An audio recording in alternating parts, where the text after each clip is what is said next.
Wait for it. Because sometimes an entire life pivots on a sentence only a child would dare to say. He thought he was being stood up. She thought she'd made another mistake. And a little girl with a pink ribbon decided to fix it. "Excuse me, are you Mr. Adrian?" That was the first moment. The one you'll remember. Adrian Shaw arrived on time. He always did. The cafe was warm and humming.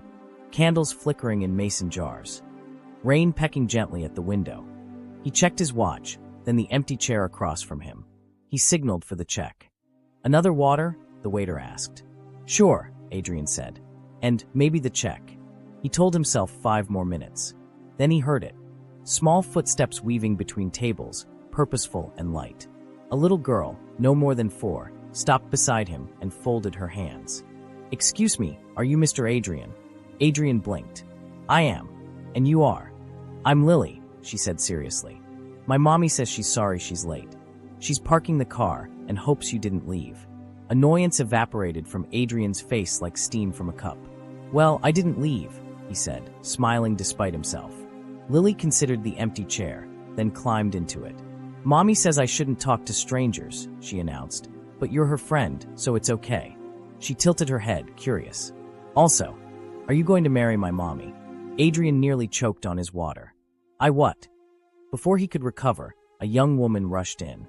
Cheeks flushed from the wind and the battle with a parking meter. "Lily, I told you to wait by the door." She exhaled and turned to Adrian. "I am so sorry. I'm Isabel. This is Lily. And I should have told you, I'm a mom. If you want to go, I totally understand." Adrian shook his head. "Why would I want to leave?" Isabel's shoulders eased an inch. "Because most men do." "Then most men are making a mistake," he said simply. They stayed. They ordered dinner. Lily narrated her world with solemn authority, offering the kind of facts that matter at 4. "I like dinosaur mac and cheese, but only if the tails aren't mushy. Naps are suspicious.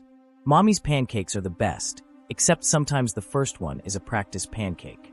"Is that so?" Adrian asked, laughing. "It is," Lily replied. "Also, Mr. Adrian needs to try harder at playing dolls." "I'll take that under consideration," he said. Isabel watched the exchange with cautious warmth. "I don't need perfect," she said quietly to Adrian when Lily was absorbed in coloring. "I need honest. I need safe." Adrian nodded. "I work a lot. Too much. I don't know everything about kids. But I'd like to try."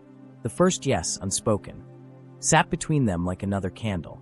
The second would come later. Weeks found their rhythm. On Saturdays, Adrian burned the first batch of pancakes and accepted Lily's solemn verdict of needs improvement.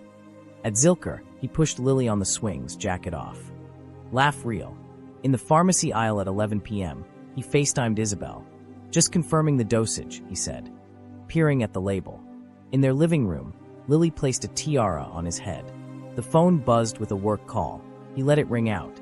"Do you have to get that?" Isabel asked. "No," he said. "Not tonight."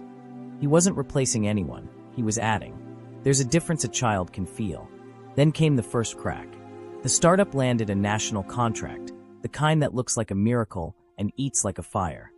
Late nights slipped back in like a familiar lie. He missed 1 pickup. Then 2. "You forgot," Lily said, voice small and flat.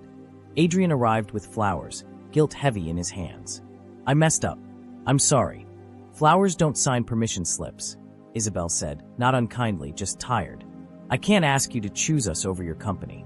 But Lily isn't a calendar event. If you can't be consistent, please don't promise." Silence did all the talking. He left with the bouquet still full. The next knock belonged to the past. Ben stood in the doorway, sober, contrite, a bouquet too big for the hallway. "I got help," he said. "I want to know my daughter." Isabel's face held anger and grace in equal measure. "Wanting is different from being able," she said. "We can try supervised." Adrian's gut tightened. He said to himself, "Step back. Don't calcify. This is for her, not about you." On supervised visits, Ben learned to speak to a 4-year-old without making it about his redemption. Adrian kept to the edges, park benches, doorways. Present farther back. It stung. It was right. He remembered his own empty chair from childhood, a father who stayed gone. Lily, he decided, deserved the truth, not a revision.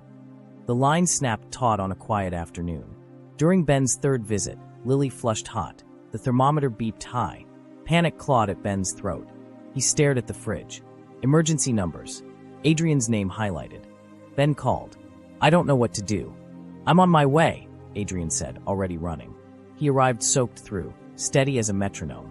"Let me see," he said, checking Lily's temperature, packing a bag. "Urgent care. Now." In the car, he kept one hand on the wheel and the other anchoring Lily. "Breath, in through your nose, out slow. She's going to be okay. We're almost there." At the clinic, the doctor said, "It's a virus. You did the right thing bringing her in." Lily squeezed Adrian's finger. "You came fast," she whispered. "Always," he said. Under the clinic awning, rain stringing bead curtains between them and the street, Ben swallowed hard.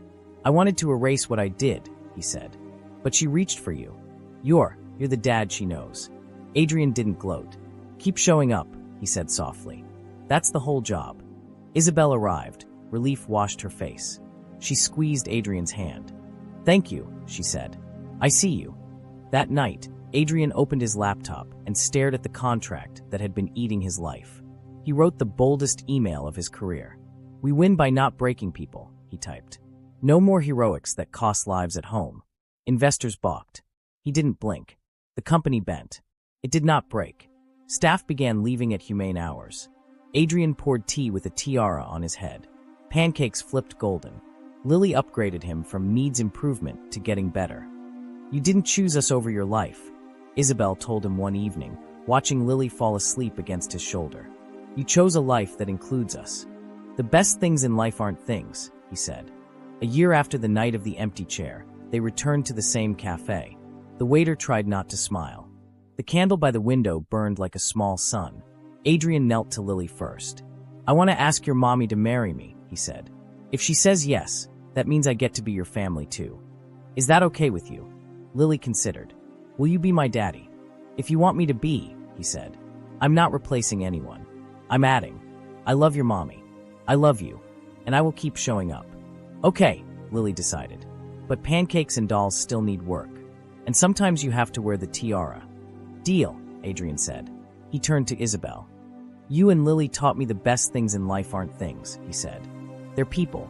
This table. This candle. The two of you. Wait for it changed my life. If you let me, I'll spend the rest of it showing up. Will you marry me?" "Yes," Isabel said through happy tears. The cafe applauded. The waiter wiped his eyes. The chair that had been empty was no longer just a seat. It was a place in a family. At the wedding, Lily scattered petals like confetti and pride. Ben stood at the edge, sober, steady, included. Isabel raised her glass. "I asked Lily to wait by the door that first night because I was afraid," she said. She didn't. She crossed a room, told a stranger I was late, and somehow told him who we were, a package deal, a family in progress. Adrian didn't run. When the past knocked, he opened the door without letting go of our hands. Lily tugged the microphone down. "Mr. Adrian is my daddy now," she announced. "He's almost good at dolls." Laughter rolled through the room. Adrian looked at Isabel, then at Lily, and the moment fixed like a star.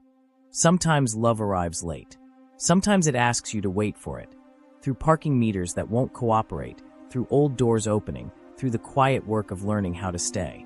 And sometimes, the moment that changes everything walks across a room in a pink ribbon, says your name like a promise, and finds the empty chair you didn't know was yours.